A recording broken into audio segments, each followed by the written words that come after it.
right here, which is where you're going to be generating these VO3 videos. I know sometimes we confuse, we throw around a few different names. All I got to know is inside of Flow is where we're going to set up these Google VO3 videos, these AI videos.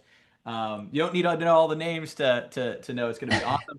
You get Hey here. Aleric, I'm just gonna a quick message for the team. Can we grab that doc just periodically dropped into the chat because we do have more people joining? If you could just keep dropping that doc in, that would be awesome.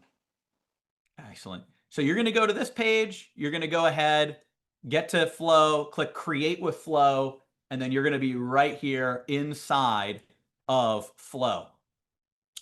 And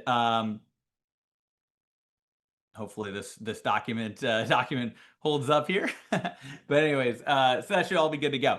All right. So now what we're going to do is we are going to help you use your first prompt. Later, we'll show you how you can go ahead and actually create yourself in some of these videos, but we're going to do that shortly here. What we're going to do is we are going to do the news reporter prompt. And so I'm going to walk you through exactly how this works. We're now inside of Flow. This is where we're able to create our new AI videos and generation.